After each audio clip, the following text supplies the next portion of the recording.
श्रीमद्भगवद्गीता अध्याय 9 राजा विद्याराज गुह्य योग श्लोक 28 शुभाशुभफलैरेवं मोक्ष्यसे कर्मबन्धनैः सन्न्यासयोगयुक्तात्मा विमुक्तो मामुपैष्यसि। इस प्रकार सभी कार्य मुझे समर्पित करते हुए तुम शुभ और अशुभ फलों के बंधन से मुक्त रहोगे। इस वैराग्य द्वारा मन को मुझ में अनुरक्त कर तुम मुक्त होकर मेरे पास आ पाओगे।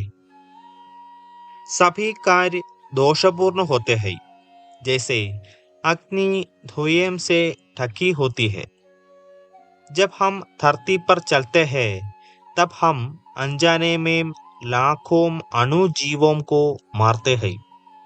अपने व्यावसायिक कार्यों के संबंध में यह कहना आवश्यक नहीं है कि हम कितनी सावधानी से अपने कर्तव्यों का पालन करते हैं। अभी भी हम पर्यावरण को दूषित करने और दूसरों को दुखी करने में लगे रहते हैं। जहां तक कि यदि हम एक कटोरी दही का सेवन करते हैं तब भी हम उसमें व्याप्त जीवों को नष्ट करने का पाप आर्जित करते हैं।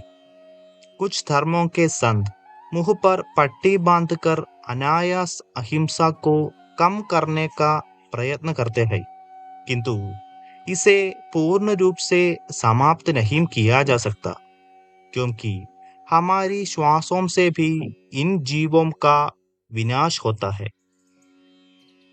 कर्म के नियम के अंतर्गत हमें अपने कर्म फलों को संचित करना पड़ता है। पुण्य कर्म भी बंधन का कारण है, क्योंकि वे जीवात्मा को अपने कर्मों का फल भोगने के लिए स्वर्ग जाने के लिए विवश करते हैं।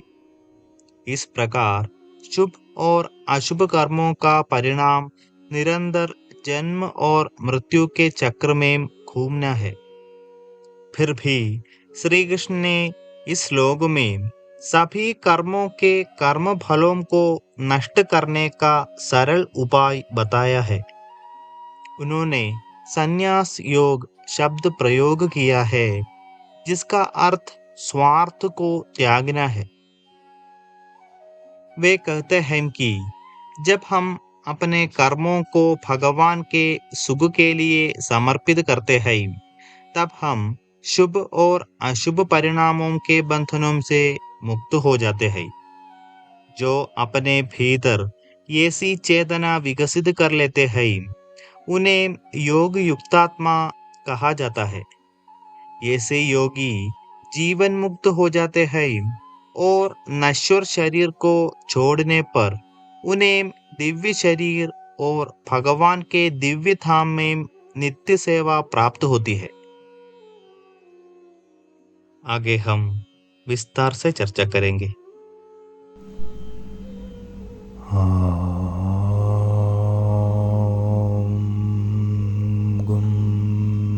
गुरुभ्यो